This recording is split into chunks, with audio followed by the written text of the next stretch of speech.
नमस्कार प्यारे साथियों। हल्दी घाटी का युद्ध हम पिछली क्लास में पढ़ चुके थे और इस क्लास में हम उससे ठीक आगे का जो मैटर है वो पढ़ेंगे। आगे की कहानी समझेंगे पूरी, किस प्रकार से कुंभलगढ़ का युद्ध होगा। कुंभलगढ़ के 5 अभियान कुंभलगढ़ पर अकबर भेजेगा, सभी असफल होंगे। एक आधा में कुछ क्षणिक सफलता मिलेगी, लेकिन पूर्ण रूप से तो वो असफल ही थे, अंतिम रूप से असफल ही थे। उसके बाद एक आखिरी अभियान 1584-85 में, और जो है जगन्नाथ कछवाहा के नेतृत्व में भी भेजा जाएगा, वो भी असफल रहेगा। और इस प्रकार एक अघोषित संधि टाइप हो जाएगी और 1597 में जाके और महाराणा प्रताप का देहावसान हो जाएगा। तो ये पूरी कहानी आज हम समझने वाले हैं। बड़ा ही इंटरेस्टिंग ये टॉपिक है। और आपको पता होगा आजकल जो क्वेश्चन बनते हैं ना, वो मेन घटना से घटित न हो, से संबंधित न होकर और छोटी घटनाओं से जोड़कर पूछे जाते हैं। तो कहीं न कहीं हल्दी घाटी के युद्ध को हम देखते हैं कि थोड़ा-सा वो नेगलेक्ट करके, और छोटे जो आक्रमण हैं, कुंभलगढ़ का युद्ध है, दिवेर का युद्ध है, या इनसे जुड़ी हुई जो घटनाएँ हैं, वहाँ से सवाल आजकल ज़्यादा पूछे जा रहे हैं। तो इसलिए विद्यार्थियों, आपको जो है प्रत्येक चीज़ पर फोकस रख के और अच्छे से तैयार करके चलना है, ठीक है? ऐसा नहीं सोचना है कि हल्दी घाटी का युद्ध ही हम पढ़ें और इन चीज़ों को छोड़ दें। इनको भी पढ़ें, और ये भी नहीं है कि इनको अच्छे से पढ़ें, हल्दी घाटी के युद्ध को ना पढ़ें। वो तो मेन घटना है, उसको तो पढ़ना ही पढ़ना है। क्या पता वहाँ से भी बन जाए, लेकिन आजकल कुछ सवाल वहाँ से भी बनने लगे हैं, है ना? इसलिए आपको जो है अच्छे से पढ़ना है। तो आज की मैं हेडिंग डाल देता हूँ हल्दी घाटी युद्ध के बाद, या फिर मैं डाल देता हूँ कुंभलगढ़ युद्ध, है ना? कुंभलगढ़ युद्ध, है ना? कुंभलगढ़ युद्ध। ये छोटी-छोटी झड़पें थी, ऐसे कोई प्रत्यक्ष रूप से बहुत बड़े युद्ध नहीं थे, पर हम इसको जो है कुंभलगढ़ युद्ध कह सकते हैं। 1578 से 1580 के बीच में 5 आक्रमण अकबर ने भेजे, 5 अभियान अकबर ने भेजे थे 1578 से और 1580 ईस्वी के मध्य, है ना? ये किए थे विद्यार्थियों। तो हम यहाँ पे देखते हैं कि कैसे हल्दी घाटी युद्ध के बाद और क्या-क्या घटनाक्रम हुआ था। देखो विद्यार्थियों, हुआ कुछ यूँ था कि हल्दी घाटी के युद्ध के बाद जब एक तरीके से मुगल सेना वापस अब लौट चुकी थी, 1576 जून 1576 में युद्ध हुआ था। उसके बाद करीब अक्टूबर के महीने में अकबर 1576 में ही और चित्तौड़ की ओर आक्रमण करता है और उदयपुर को वो जीत लेता है ना? लेकिन प्रताप का कहीं अता पता अकबर को नहीं लगा, है ना? तो क्योंकि प्रताप तो बड़े शातिर थे, वो क्यों हाथ आने वाले थे, कैसे हाथ आने वाले थे इन मुगलों के। तो प्रताप हाथ नहीं आए।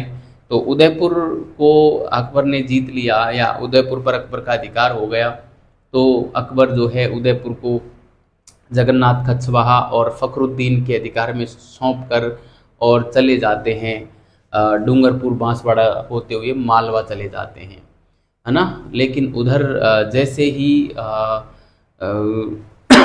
सॉरी जैसे ही यहाँ से अकबर जाते हैं, उधर प्रताप गोगुंदा वगैरह फिर इन पे अधिकार कर लेते हैं फिर से, और फिर अपनी एक सुदृढ़ शासन व्यवस्था और सुदृढ़ एक सेना बनाने का फिर से प्रयास करते हैं। जो सैनिक घायल हो गए थे उनका इलाज करवाते हैं, है ना? गोगुंदा में जाके। और इस प्रकार से जो है प्रताप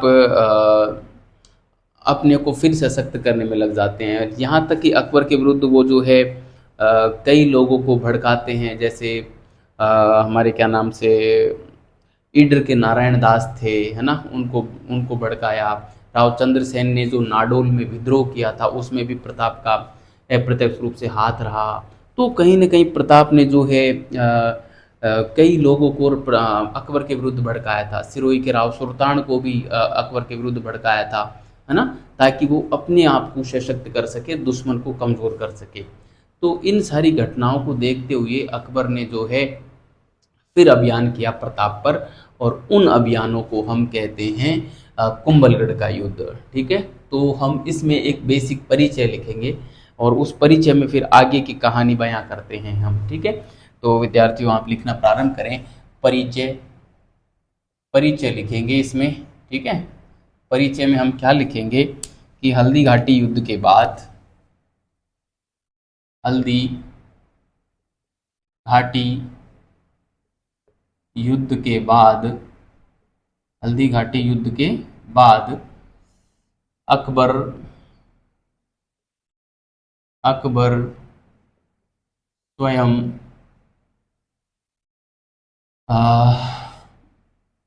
अक्टूबर 1576 में मेवाड़ अभियान करता है। मेवाड़ अभियान करता है। मेवाड़ अभियान करता है। उदयपुर पर अधिकार करता है। उदयपुर पर अधिकार करता है तथा इसका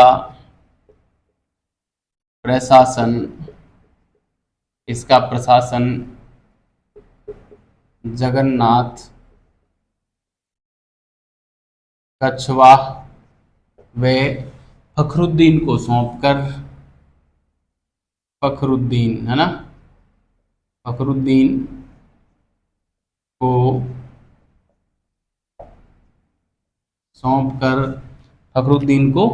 सौंपकर और स्वयं कहाँ चला जाता है, डूंगरपुर बांसवाड़ा के रास्ते मालवा चला जाता है।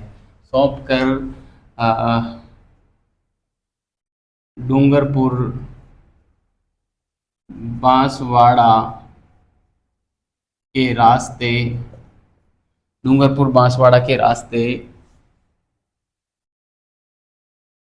मालवा चला जाता है। यानी उधर वो मालवा चला गया। क्यों? प्रताप तो इसमें पकड़ में उसके आया नहीं। प्रताप तो कभी पकड़ में आएगा भी नहीं, है ना। वो तो बाघों का शिकार करने वाला था, कहाँ इन गीदड़ों पे हाथ आने वाला था। कमाल का वो व्यक्ति था, कमाल का चरित्र था। संपूर्ण इतिहास में यदि मैं कहूँ कि मैं सर्वाधिक किससे प्रभावित हुआ तो महाराणा प्रताप से। गजब का वो व्यक्ति था, है ना। कभी बात करूंगा, मैं जरूर बात करूंगा, है ना।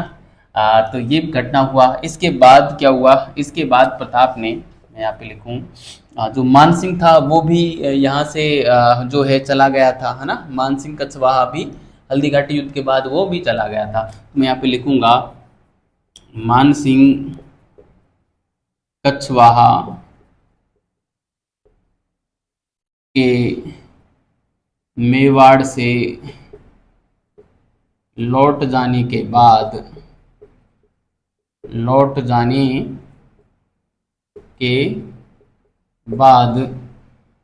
प्रताप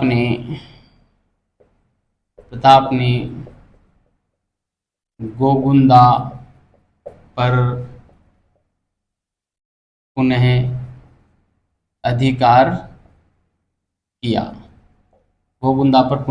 किया और गोगुंदा में ही उसने अपने सैनिकों का जो है इलाज करवाया। और उसके बाद गोगुंदा छोड़कर कोल्यारी गांव में महाराणा प्रताप चले गए। सॉरी, यहीं पर युद्ध में घायल सैनिकों का इलाज करवाया। यहीं पर युद्ध में घायल सैनिकों, जो अपने सैनिक थे उनका, सैनिकों का इलाज करवाया। वे बाद में कोल्यारी गांव चले गए,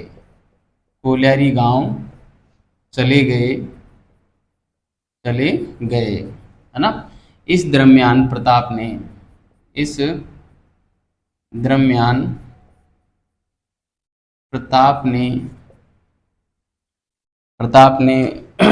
अपने पड़ोसी शासकों को,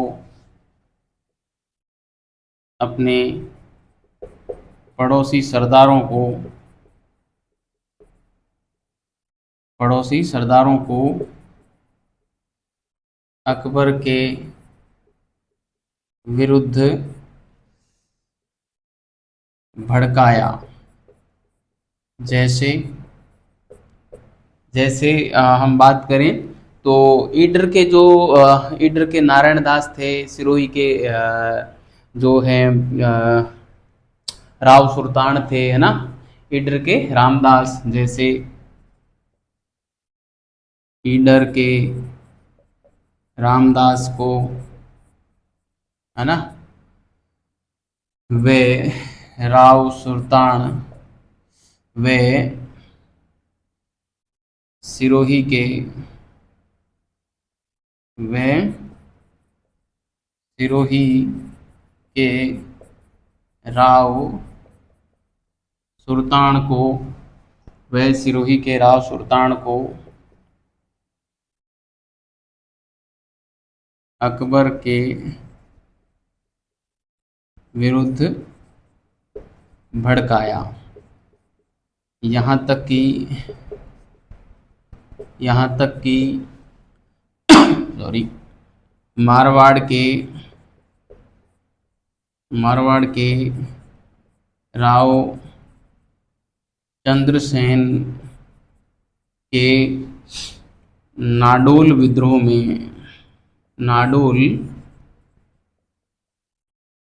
में भी प्रताप का अप्रत्यक्ष हस्तक्षेप था। प्रताप का अप्रत्यक्ष हस्तक्षेप था।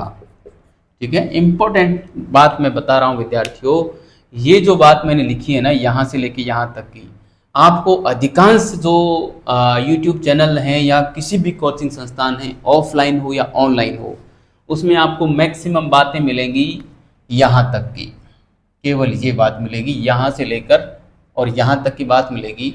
इसके बाद ये जो बातें बता रहा हूँ, ये बातें आपको किसी भी कोचिंग संस्थान में मिलना बिल्कुल दुर्लभ है, और ये बात इम्पोर्टेंट है, आप ध्यान रखना।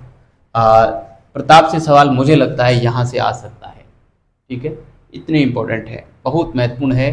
और आगे आने वाले एग्जामों में मैं तो ये कहूँगा कि मुझे लगता है जो भी RAS की एग्ज़ाम होनी है, प्री मेंस आगे होंगे, RAS हो, सब इंस्पेक्टर हो, CET ग्रेजुएशन लेवल का हो, या स्कूल व्याख्याता हो, सेकंड ग्रेड रीट वगैरह, रीट का तो खैर रीट मेंस में, है ना, तो वहाँ पे यहाँ से सवाल जो है, कहने का मतलब आने वाले 1.5-2 साल में यहाँ से सवाल बनने की प्रबल संभावना है। ठीक है, तो आप इसे अच्छे से ध्यान रखें। तो इस प्रकार का मामला था। इसके बाद अब अकबर जो है वो भेजेगा अभियान, है ना, अकबर परेशान हो जाता है इससे, प्रताप से, और तब जाके अकबर जो है अब अभियान यहाँ पे भेजेगा। इससे ये कुंभलगढ़ युद्ध की शुरुआत होगी, है ना। तो विद्यार्थियों, अब मैं यहाँ पे लिखता हूँ, एक बात और लिख देता हूँ। इस प्रकार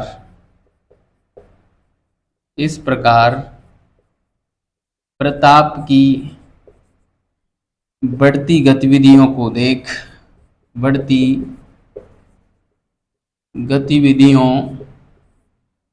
देख अकबर प्रताप पर या मेवाड़ पर पुनः अभियान भेजता है,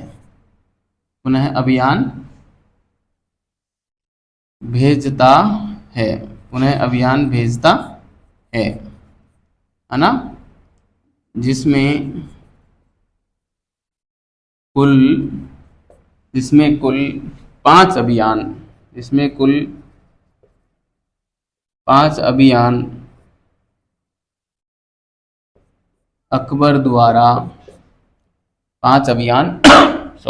अकबर द्वारा 1577 से और 80 के मध्य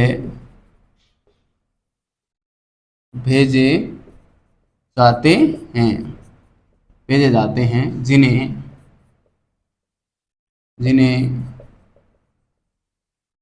संयुक्त रूप से कुंभलगढ़ युद्ध के नाम से जाना जाता है। ठीक है विद्यार्थियों, तो मतलब जो कुंभलगढ़ का युद्ध है वो प्रत्यक्ष रूप से ऐसे कोई युद्ध नहीं लड़ा गया, बस ऐसी झड़पें होंगी और 5 अभियान जो भेजे उन अभियानों को संयुक्त रूप से कुंभलगढ़ युद्ध के नाम से जाना जाता है। अब इस प्रकार से क्या जो 500 अभियान है उनको हम अगली स्लाइड में पढ़ते हैं। मैं इसको मिटा रहा हूँ विद्यार्थियों, आप इसे उतारें अच्छे से। ठीक है, और जो है मैं इनको मिटा देता हूँ। ठीक है, ये परिचय परिचय तो यही हो गया, एक तरीके से घटनाक्रम प्रारंभ होगा अब, है ना। हम इस युद्ध का मतलब कुंभलगढ़ युद्ध का घटनाक्रम के रूप में लिख सकते हैं, घटनाक्रम, है ना। तो ये कहानी विद्यार्थियों आपको बड़ी इंटरेस्टिंग लग रही होगी, और मैं पूरा जो है मामला एकदम पूरा कहानी फॉर्मेट में लाता हूँ। और इतिहास का मतलब होता भी कहानी है, तथ्य रटाना इतिहास का काम नहीं होता। और जो है तथ्य हमें ज़्यादा रटने भी नहीं चाहिए, कॉन्सेप्ट समझना चाहिए, कहानी समझनी चाहिए। तथ्य तो वैसे याद हो जाते हैं, जितने तथ्य एग्जाम में आते हैं ना वो आसानी से याद हो जाते हैं यदि कहानी याद है तो। और कहानी याद नहीं है तो फिर तथ्य याद करने में आपको बहुत अधिक समस्या आती है। ठीक है, तो मैं यहाँ पे घटनाक्रम लिखूंगा, घटनाक्रम, है ना, घटनाक्रम। ठीक है, तो घटनाक्रम में विद्यार्थियों क्या होता है देखिए सॉरी, यहाँ पे जगन्नाथ कछवाहा के सॉरी मान सिंह के नेतृत्व में वापस एक अभियान भेजा जाएगा 15 अक्टूबर 1577 में, है ना, 1577 में भेजा जाएगा, जिनके साथ में जगन्नाथ कछवाहा और जो है कुतुबुद्दीन अब्दुल्ला खान भी साथ में आएंगे मान सिंह के, लेकिन यह अभियान असफल होगा, है ना। मैं यहाँ पे लिखूंगा अक्टूबर 1577 को, अक्टूबर 1577 को, ये लगभग सन में थोड़ा सा क्या है ना कि विद्यार्थियों अलग अलग जगह अलग अलग मिलती है, लेकिन मैं गोपीनाथ शर्मा जी की जो पुस्तक है वहाँ से और ये सन उठा रहा हूँ। ठीक है, और सरमैंड पावा में भी यही लिखा है। ठीक है, कहीं पे आपको 78 में मिल सकता है। कारण ये था कि वहाँ से सेना जब यहाँ तक आती है ना तो 2-3 महीने लग जाते थे उनको आने में, 2-3-4 महीने। तो ये अक्टूबर से जनवरी फरवरी आ जाएगा तो 78 हो जाएगा। ठीक है, तो इस प्रकार से आप ध्यान रखना, ये स्टार्टिंग का है, मतलब जब भेजा था वो, है ना। तो जो मेवाड़ पे अभियान, मेवाड़ तक पहुँचते पहुँचते ये 77-78 में बदल जाता है। ठीक है, तो अक्टूबर 1577 को मान सिंह कछवाहा के नेतृत्व में, मान सिंह कछवाहा के साथ मान सिंह कछवाहा के साथ जो है भगवंत दास को भी भेजा और जो है अब्दुल्ला खान को भी भेजा, है ना। मान सिंह कछवाहा के साथ भगवंत दास व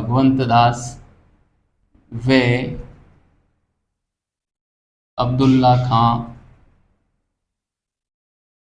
को मेवाड़ अभियान पर भेजा, मेवाड़ अभियान पर भेजा, मगर यह अभियान असफल रहा, है ना। मगर यह अभियान क्या हुआ, असफल रहा। इस प्रकार से जो है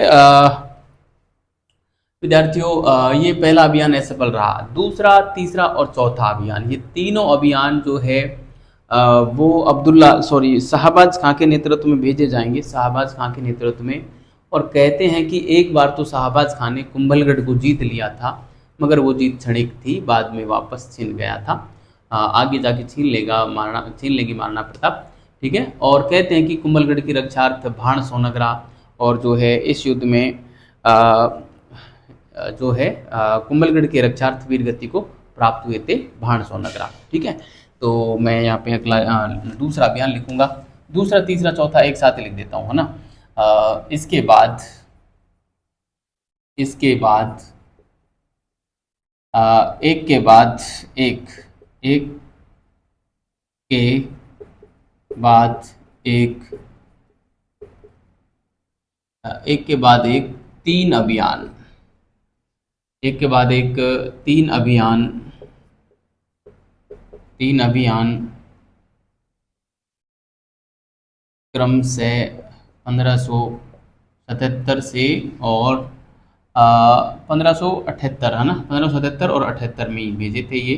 1577-78 में अकबर ने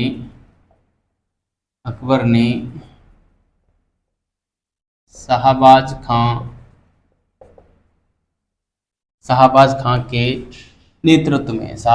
के नेतृत्व में भेजे, जिसके साथ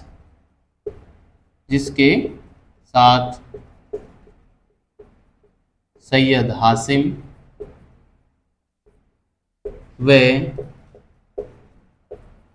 सैयद कासिम नामक सेनापति भी थे,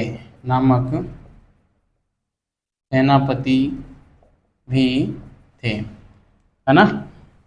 सॉरी, कहते हैं कि शाहबाज ने कहते हैं कि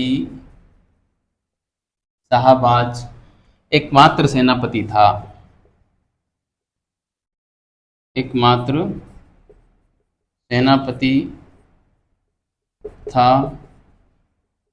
जिसने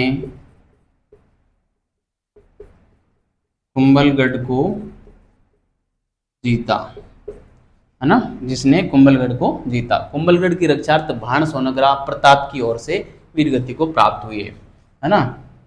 ये बात भी हम लिखेंगे, कुंभलगढ़ की रक्षार्थ प्रताप की ओर से, कुंभलगढ़ की रक्षार्थ प्रताप की ओर से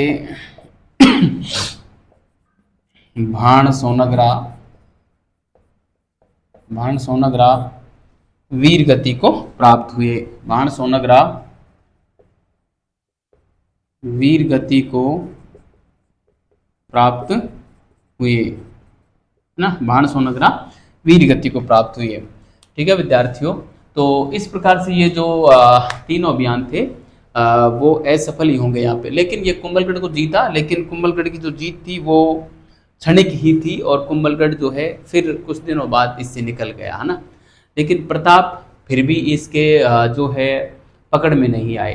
अब आखिरी अभियान भेजेंगे, वो भेजा जाएगा जो थे अब्दुल रहीम खान खाना के नेतृत्व में, है ना। मतलब कुंभलगढ़ पर आखिरी अभियान, ध्यान रखना, ये पूछते हैं कुंभलगढ़ पर आखिरी अभियान या मेवाड़ पर आखिरी अभियान, ये दोनों अभियान अलग अलग हैं, ध्यान रखना। कुंभलगढ़ पर आखिरी 1579-80 का, जबकि मेवाड़ पर आखिरी अभियान 1584-85 का। कुंभलगढ़ पर आखिरी अभियान अब्दुल रहीम खान खाना के नेतृत्व में, जबकि मेवाड़ पर अंतिम अभियान जगन्नाथ कछवाहा के नेतृत्व में। दोनों ध्यान रखना, गजब के फैक्ट हैं। कई बार यहाँ पे कंफ्यूजन पैदा हो जाता है ना, इसलिए मैंने दोनों एक साथ बताए हैं। तो मैं यहाँ पे लिखूंगा पांचवा अभियान, कुंभलगढ़ पर पांचवा अभियान, कुंभलगढ़ पर पांचवा व अंतिम अभियान, ऐसे लिखेंगे, सारी कंफ्यूजन दूर, है ना। कुंभलगढ़ पर पांचवा व आखिरी अभियान, ये देखो कुंभलगढ़ वाला आखिरी है, न कि मेवाड़ पे आखिरी, है ना, ये ध्यान रखना। मेवाड़ पे आखिरी 1584-85 का आखिरी अभियान सॉरी, अब्दुल रहीम खान खाना के नेतृत्व में भेजा,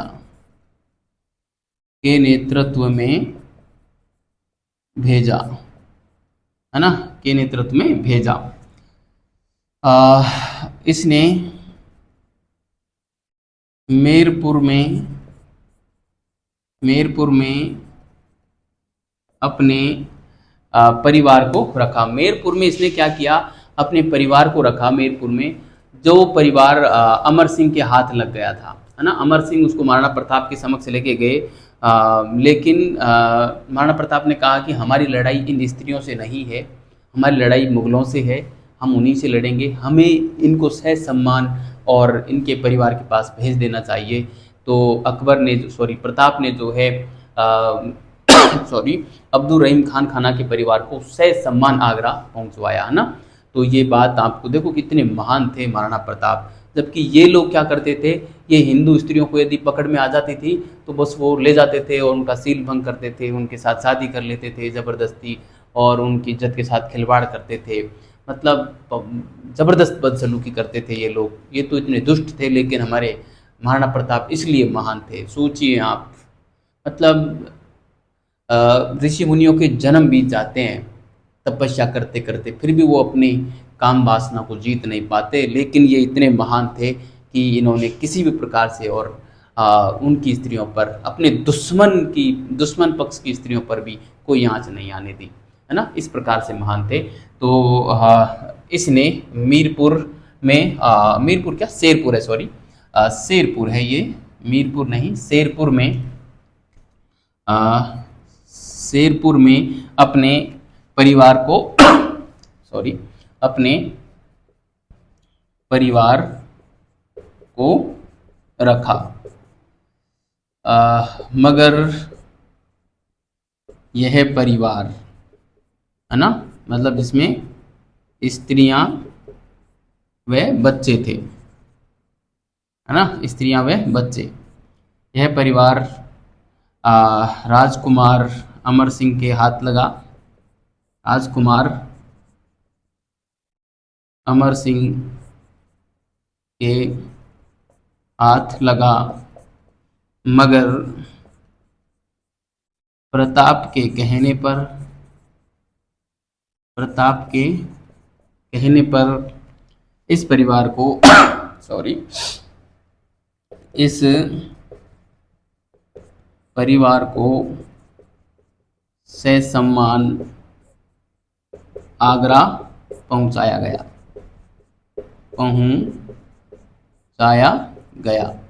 इतने महान थे महाराणा प्रताप। मतलब कितनी बड़ी बात है उस जमाने में, जिस जमाने में ये समझा जाता हो कि जिस शासक की जितनी अधिक पत्नियां होंगी, वो शासक उतना ही ज़्यादा बलशाली माना जाता था, उतना ही ज़्यादा समृद्धशाली माना जाता था। वैसे महाराणा प्रताप ने 17 विवाह किए थे, आपको पता होगा, है ना। और इनके जो पिताश्री थे महाराणा प्रताप के, उदय सिंह, उन्होंने 20 विवाह किए थे। तो ये विवाह तो जम के करते थे, लेकिन नियम तो नियम होता है ना। मतलब शत्रु पक्ष के है, जबरदस्ती पकड़ी गई हैं तो उन्हें छोड़ दिया। हमें जबरदस्ती नहीं करनी। इच्छा से कोई हमारे साथ शादी कर रहा है तो मना नहीं है, 1 आओ, 2 आओ, 10 आओ, 20 आओ, 30 आओ, कोई दिक्कत नहीं है। ये सब चलता था। लेकिन अब आप अंदाजा लगा सकते हैं, 17 विवाह किए थे प्रताप ने, और जो है उदय सिंह ने 20 किए थे। इस प्रकार से विवाह करते थे ये लोग। तो इस प्रकार जो है अब्दुल रहीम खान खाना भी असफल रहे थे, है ना। अब मैं बताऊं, यह अभियान भी, सीधा लिख देता हूं मैं, यह अभियान भी असफल रहा था, असफल रहा था, है ना। यह अभियान भी असफल रहा था। इस प्रकार से ये जो अभियान थे विद्यार्थियों, ये महाराणा प्रताप के विरुद्ध अकबर के सारे 5 अभियान असफल रहे, है ना। तो यहाँ पे लिखने की आवश्यकता नहीं है कि इस प्रकार सभी अभियान जो है असफल रहे, है ना। तो अब हम द्वेर का युद्ध पढ़ते हैं। अब द्वेर का युद्ध होगा 1582 में। गजब का वो युद्ध था, अक्टूबर 1582 की वो घटना है। इसके बाद क्या होगा कि अकबर जो है अपनी सैनिक चौकियाँ स्थापित करेगा, द्वेर, देसूरी, है ना, और क्या नाम से, द्वेर है, देसूरी है, देबारी है, और द्वेर, देसूरी, देबारी, और द्वेर, देसूरी, देबारी, और एक स्थान है देवल, देवल डूंगरपुर में। इन 4 जगह अकबर जो है अपनी चौकियाँ, सैनिक चौकियाँ स्थापित करेगा, जिसमें जो देबारी की जो चौकी है, सॉरी, द्वेर की जो चौकी है राजसमंद वाली, वो बड़ी महत्वपूर्ण चौकी है ना। तो मैं आगे लिखता हूँ, मैं लिखता हूँ यहाँ पे सॉरी, उक्त अभियानों में असफलता के बाद, उक्त अभियानों में असफलता के बाद अकबर मेवाड़ क्षेत्र में अपनी सैनिक चौकियां स्थापित करता है। सैनिक चौकियां सैनिक चौकियां स्थापित करता है। सॉरी, सैनिक चौकियां स्थापित करता है। तो विद्यार्थियों देखो कौन कौन सी चौकी कहाँ कहाँ थी, देखो मैं बताऊं आपको। तो एक तो थी यहाँ पे, एक तो इसने देवल में स्थापित की, देवल है ना, देवल जो कि पड़ता है डूंगरपुर में, है ना, देवल डूंगरपुर, है ना। एक स्थापित की देबारी, देबारी पाली में, है ना, देबारी पाली, है ना। इसके अलावा जो है एक देवबारी जो है विद्यार्थियों उदयपुर में है, और देसूरी है पाली में, सॉरी, देवबारी उदयपुर है ना, सॉरी सॉरी सॉरी, देवबारी है उदयपुर, देसूरी है पाली, ठीक है। उदयपुर को मैं शॉर्ट में यूडीआर लिख रहा हूँ, यूडीआर मतलब उदयपुर, देसूरी पाली, देसूरी पाली, और एक थी दिवेर, दिवेर, सॉरी सॉरी, दिवेर, ठीक है, दिवेर है राजसमंद में, राजसमंद में। यह जो थी ये सबसे शक्तिशाली थी, है ना, दिवेर जो है सर्वाधिक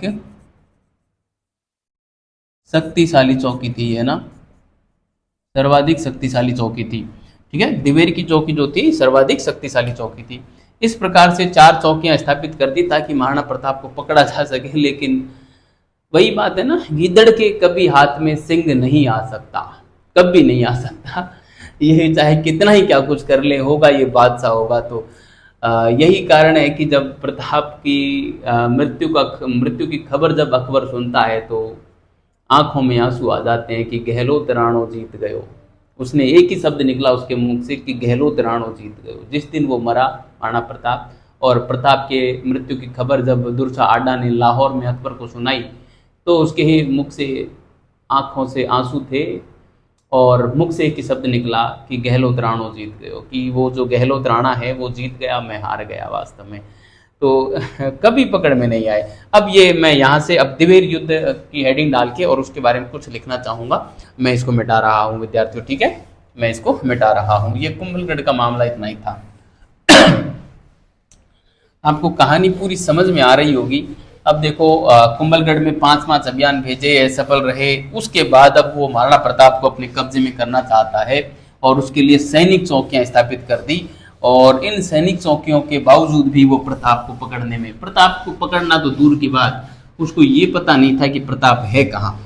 उस जमाने में ये पता नहीं था उसे कि प्रताप है कहाँ, पकड़ना तो दूर की बात थी।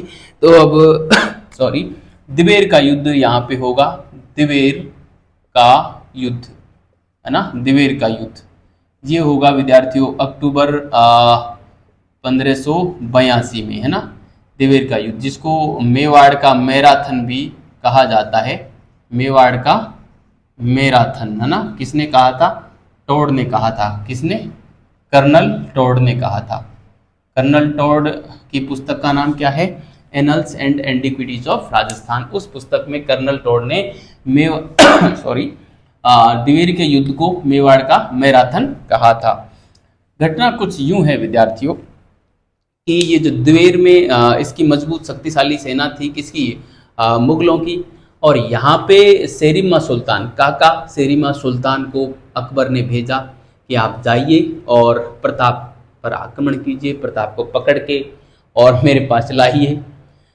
प्रताप को पकड़ने गए थे, काका सेरिमा सुल्तान घोड़े पर बैठे थे, और जैसे ही वो ढूंढ रहे थे प्रताप को, तो इधर से सामने से प्रताप की सेना में प्रताप के वीर पुत्र वीर राजकुमार अमर सिंह भी घोड़े पर सवार थे, हाथ में एक लंबा भाला लिए हुए थे।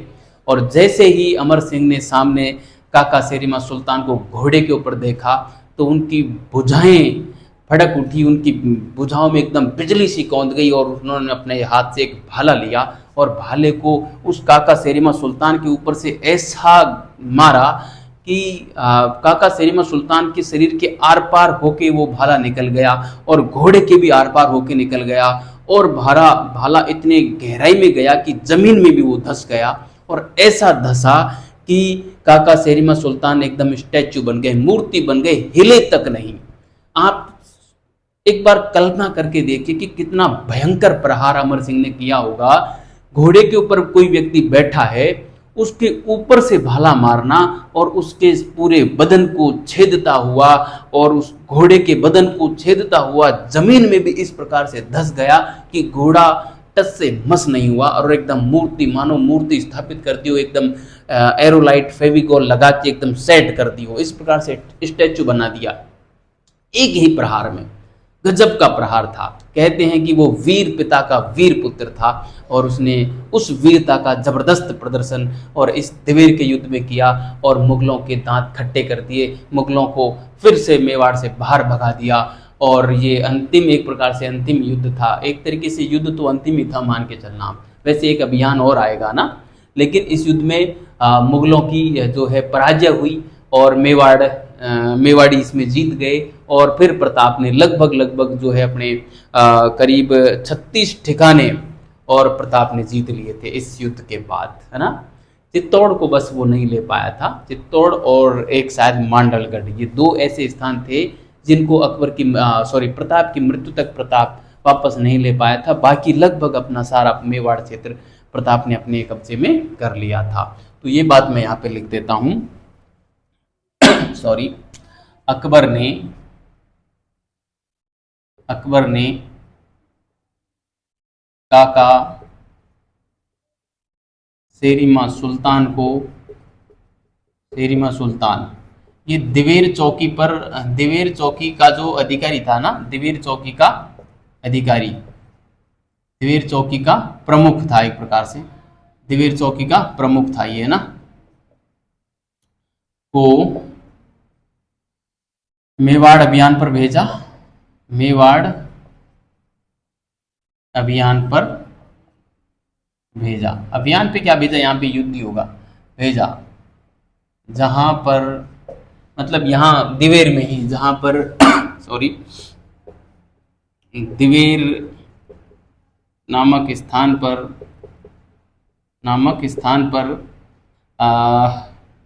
राजकुमार अमर सिंह ने पेन बदल लेता हूँ। राजकुमार अमर सिंह ने अपने भाले के एक ही प्रहार से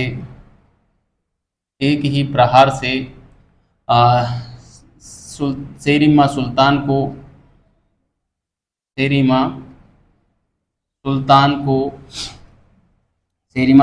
को घोड़े सहित भेद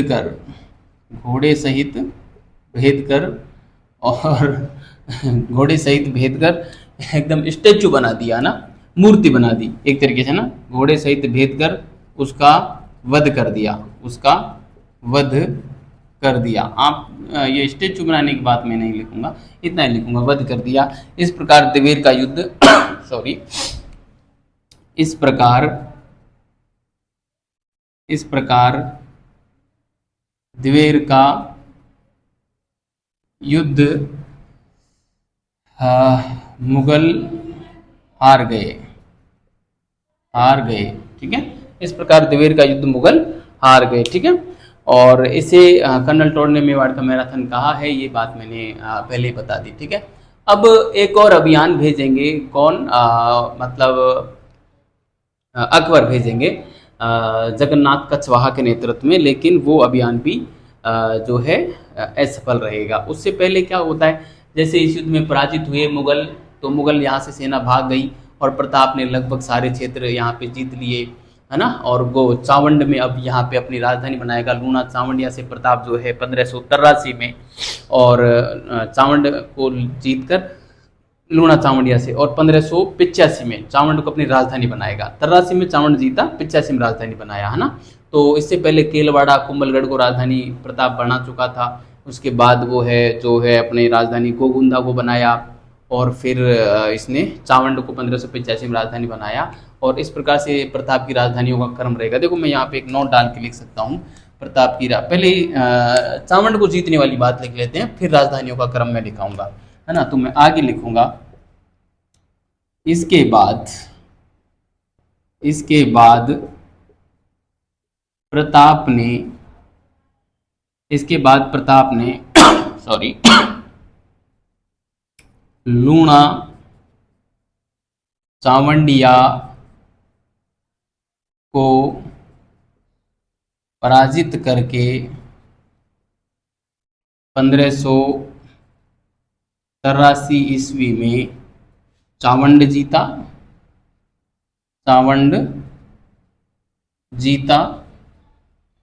वह इसे 1585 ईस्वी में अपनी राजधानी बनाया, ठीक है। तो प्रताप की राजधानियों का क्रम मैं यहाँ पे लिखना चाहूँ तो विद्यार्थियों, प्रताप की राजधानियों का क्रम, ये क्रम थोड़ा सा काम ध्यान रखना, कई बार पूछ लेते हैं। केलवाड़ा, इसके बाद बनाया इसने कुंभलगढ़ के बाद गोगुंदा को बनाया, और उसके बाद बनाया चावंड को, है ना। चावंड को जो बनाया वो 1585 में बनाया, ठीक है। जो प्रताप की मृत्यु तक रही, जबकि मेवाड़ की राजधानी चावंड रही थी 1615 तक, है ना। जो प्रथम मुगल मेवाड़ संधि हुई, अभी आगे संधि होगी, प्रथम मुगल मेवाड़ संधि तक, है ना। प्रथम मुगल मेवाड़ संधि तक जो है चावंड मेवाड़ की राजधानी बनी रहेगी, है ना। तो ये बात आप थोड़ा सा ध्यान रखना, कई बार ये क्रम पूछ लेते हैं, ठीक है। तो इस प्रकार से जो मैं एक बात और लिखूंगा, इस प्रकार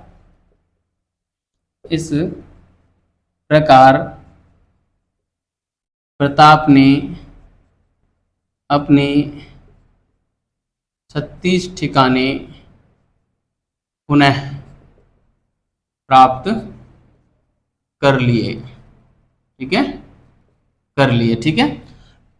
सॉरी, 36 ठिकाने जो है पुनः प्राप्त कर लिए। अब हम लिखेंगे कि मेवाड़ पर अंतिम अभियान, ठीक है।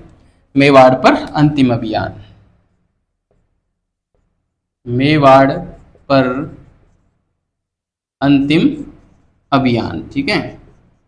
वो जो हमने पढ़ा था अब्दुल रहीम खान खाना वाला, वो कुंभलगढ़ पर अंतिम अभियान था। ये है मेवाड़ पर अंतिम अभियान, अब भेजेगा अकबर, ठीक है। सॉरी, 1584 में भेज दिया था, 85 में यहाँ आया था ना, तो इसलिए 1584-85 दोनों ही आता है।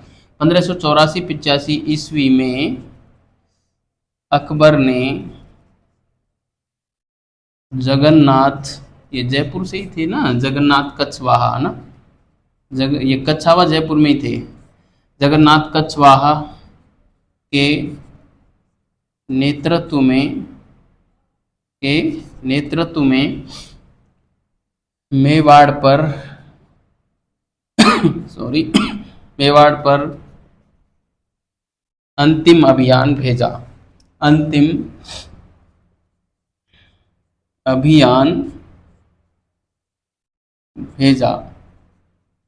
यह भी असफल रहा। इसके बाद अकबर ने कोई अभियान प्रताप के जीते जी मेवाड़ पर नहीं भेजा, है ना। कर्नल टॉड ने इसे अनिर्णित संधि या सॉरी बिना शर्तों की संधि कहा है ना। कर्नल टॉड ने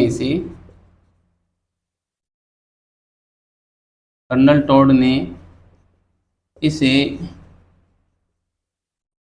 बिना शर्तों वाली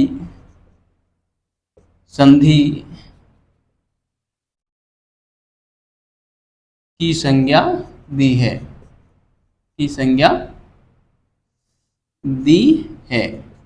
ठीक है।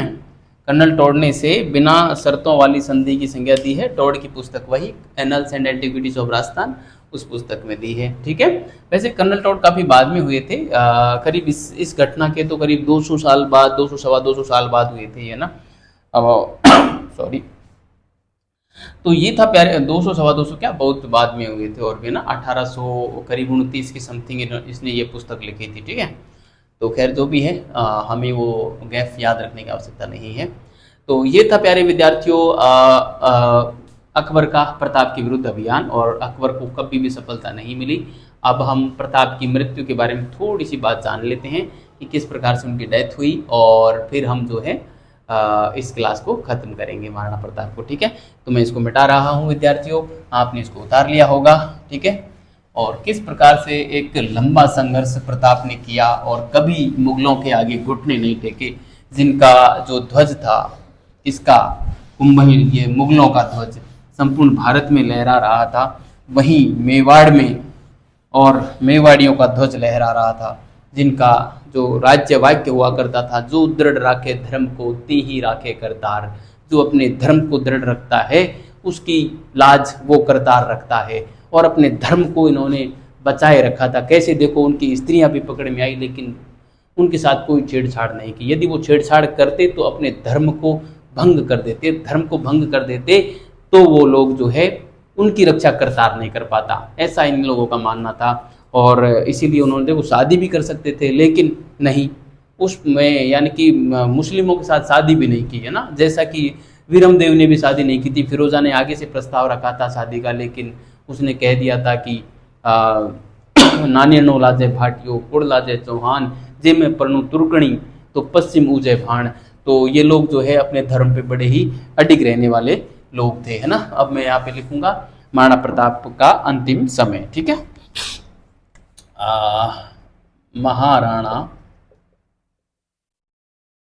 प्रताप का अंतिम समय।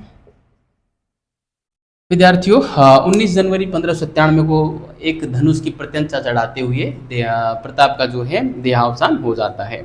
वह कुछ यूँ था कि शिकार करने वो गए थे और एक बाघ का शिकार कर रहे थे। बाघ के शिकार करते समय, धनुष की प्रत्यंचा चढ़ाते समय जो है इनका देहावसान होता है। तो मैं यहाँ पे लिखूंगा बाघ का शिकार करते समय धनुष की प्रत्यंचा चढ़ाते वक्त सीने में गहरा आघात लगने के कारण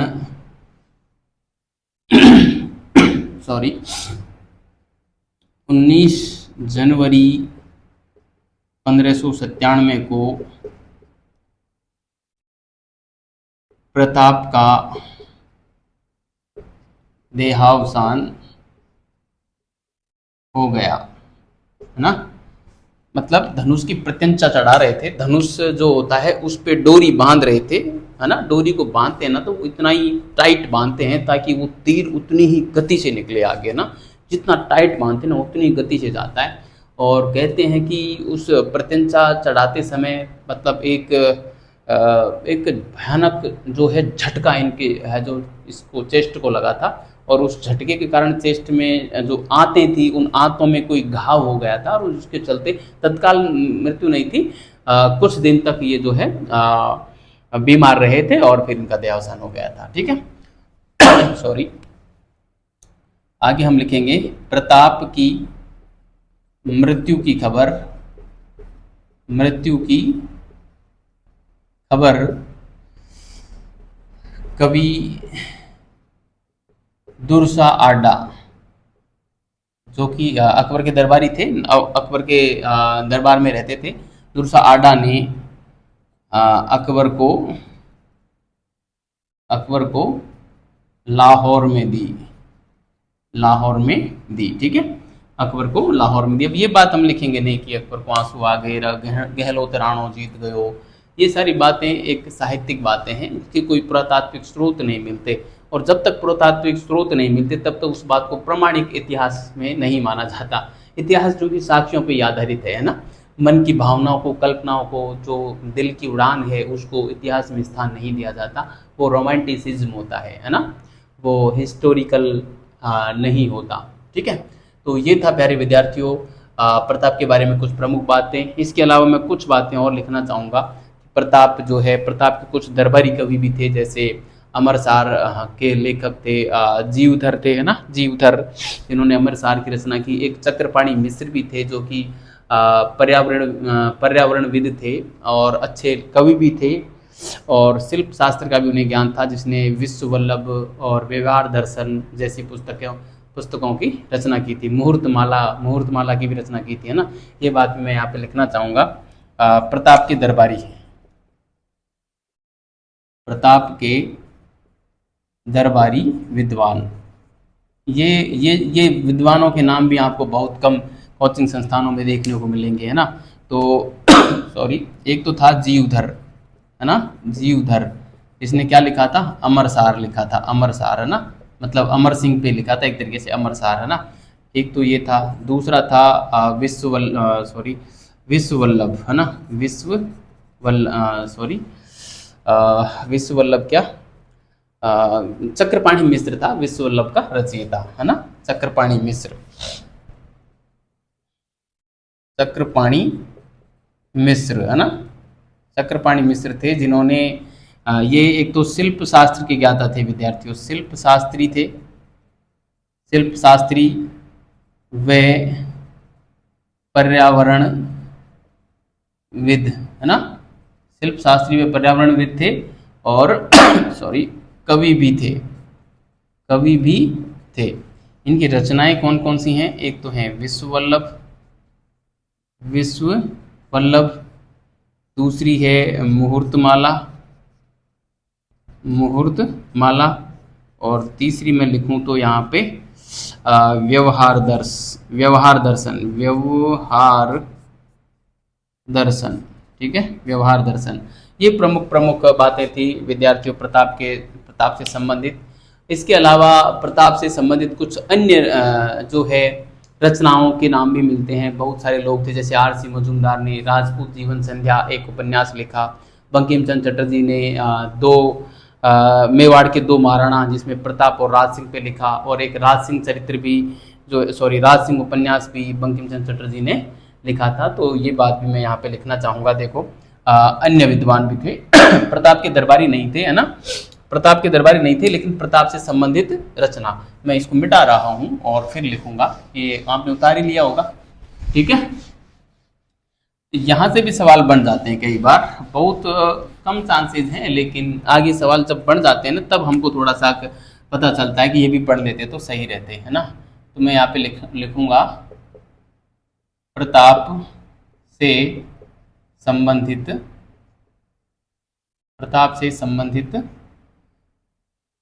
तथ्य। इसमें देखो एक आर सी मजूमदार हुए हैं, है ना, आर सी मजूमदार, ये राष्ट्रवादी इतिहासकार हैं, राष्ट्रवादी आर सी मजूमदार, जिसने कहा था कि सत्य का अन्वेषण करना ही इतिहासकार का काम है, और हम इतिहासकार अपने लक्ष्य से भटक रहे हैं, है ना। और आर्यों को भारत का माना था आर सी मजूमदार ने। सॉरी, राजपूत जीवन संध्या नामक जो है एक ग्रंथ इन्होंने लिखा था आर सी मजूमदार ने। इसके अलावा बंकिम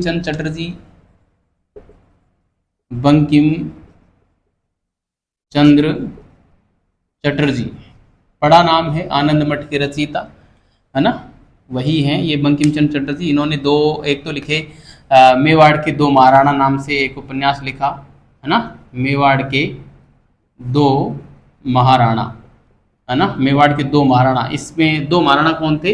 एक तो थे प्रताप व एक थे राज सिंह, है ना, प्रताप व राज सिंह थे। ठीक है। इसके अलावा विद्यार्थियों इन्होंने ही एक और लिखा था, राज सिंह उपन्यास लिखा था ना, राज सिंह पे, पर्सनल राज सिंह पे भी लिखा था ना, राज सिंह उपन्यास। ठीक है, राज सिंह उपन्यास भी लिखा। ठीक है। इसके अलावा प्रसिद्ध एक राजस्थान के इतिहासकार कन्हैया लाल सेठिया साहब, कन्हैया लाल सेठिया साहब, कन्हैया लाल सेठिया को हम कैसे भूल सकते हैं, जिसने एक प्रसिद्ध रचना धरती धौरारी लिखी, है ना, जमीन रो धनी गुण, मिंजर, इतनी ऐसी कुछ रचनाएं लिखी, जिसमें एक पाथल और पीथल भी इन्होंने लिखी, है ना। पाथल और पीथल जो लिखी कन्हैया लाल सेठिया ने, पाथल व पीथल, पाथल व पीथल ये दो रचनाएं लिखी। इसमें पाथल का मतलब प्रताप से था। पाथल कौन थे? प्रताप। और पीथल कौन थे? पृथ्वीराज राठौड़, पृथ्वीराज राठौड़। ये भी जबरदस्त कवि थे, बीकानेर के रहने वाले थे, बीकानेर के रहने वाले थे और अकबर के दरबार में रहते थे, अकबर के दरबार में थे, मतलब जो कल्याणमल के बेटे थे, ये बीकानेर के जो शासक थे कल्याणमल उनके बेटे थे, ये अकबर के दरबार में इनको लेके गए थे। और इन्होंने जो प्रसिद्ध रचना रची पृथ्वीराज राठौड़ ने, आपको पता होगा, वेली कृष्ण रुक्मणीरी, है ना, वेली कृष्ण रुक्मणीरी। ठीक है। वैसे मेरा ये कभी मौका मिला कला और साहित्य पढ़ाने, कला और संस्कृति पढ़ाने का, तो वहाँ पे मैं डिटेल से पढ़ाता हूँ इसको। ये था विद्यार्थियों। इसके अलावा एक द्विजेंद्र नाथ नारायण भी और हुए,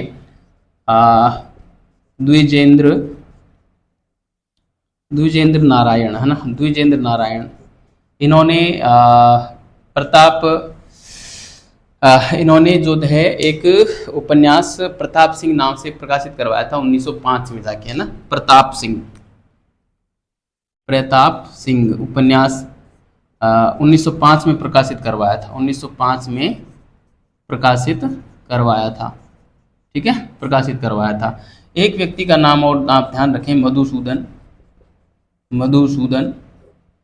मधुसूदन की कविताएं भी प्रताप को समर्पित हैं, है ना, कविताएं भी प्रताप को समर्पित हैं। ठीक है, मधुसूदन की कविताएं भी प्रताप को समर्पित हैं। ये कुछ प्रमुख बातें हैं विद्यार्थियों जो एग्जाम में पूछी जा सकती है। वैसे प्रताप पे इतना विशाल साहित्य और इतिहास लिखा गया है जिसको हम पूरा जीवन निकल जाए तो हम नहीं पढ़ सकते। हजारों तो खैर क्या, सैकड़ों पीएचडियां प्रताप पे हुई होंगी, ये तय बात है, आगे भी होती जाती रहेंगी। ठीक है, तो विद्यार्थियों आप इसे उतारें, और आपने उतार लिया होगा तो ठीक है विद्यार्थियों। अब हम जो है क्लास का टाइम हो भी गया है, और अब हम ये क्लास पूरी हो गई है महाराणा प्रताप की। हम अगले शासक को पढ़ेंगे। तब तक के लिए बहुत बहुत धन्यवाद विद्यार्थियों। अच्छे रहिए, मस्त रहिए और पढ़ते रहिए।